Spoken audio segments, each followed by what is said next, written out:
Okay, it's time for the Personal Finance Corner, and we've got Faye right here with us in the studio. Faye, what have you got for us this afternoon? Well, we have so many choices when it comes to investing in mutual funds, and one of the choices also is about choosing between the growth option and the dividend option that the mutual fund gives us. In fact, let me bring in Dhirendra Kumar to help us understand which of these two options we should be using.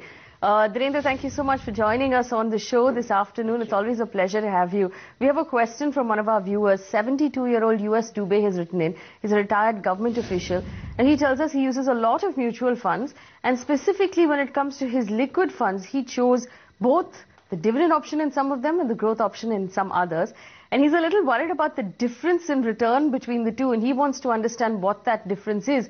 Could you help him understand why there's a massive difference in the return between the dividend payout and the growth option? Yes, there is bound to be a massive difference because when a liquid fund, particularly liquid fund, pays a dividend, there is a dividend distribution tax which is levied on that, which is 28%. So if you invest in a liquid fund in the growth option, your 10 rupee will become 11 rupee, assuming that there is a 10% return. So in the growth option, the NAV will become 11 rupees. In case of the dividend option, it will become 11 rupee, and after paying the dividend, when you get the dividend, it will not be 1 rupee. The NAV post dividend will get down by will get lower by 1 rupee. But you will not get 1 rupee, 28.35% including cess and surcharge is payable by way of dividend distribution tax. So that makes it a huge difference. Well, Dhirendra, obviously when it comes, there is the tax disadvantage that you talked about. Would you recommend now that all of our viewers switch between the dividend option into the growth option? No, I would say that it is different thing for different people. When a company is investing, this 28% dividend distribution tax is lower than the highest tax bracket a company falls in. But if Mr. Dubey is not a taxpayer, then he should choose a growth option because his income, even if it is derived in the form of a growth, it will not be taxable. If he's into lower tax bracket, still it will make sense to have the growth option.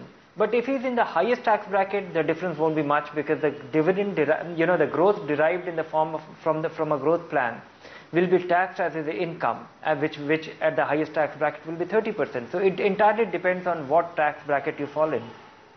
In one case, it will make sense. In one situation, the growth option will make sense.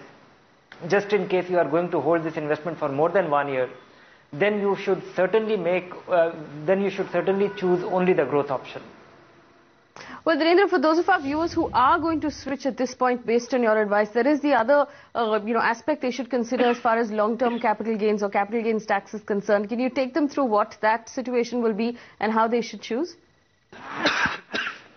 Yes, if you have chosen the dividend plan or the dividend reinvestment plan, it will not make much of a difference because the gains of your principal, once that all the dividend that you get from a mutual fund is tax-free.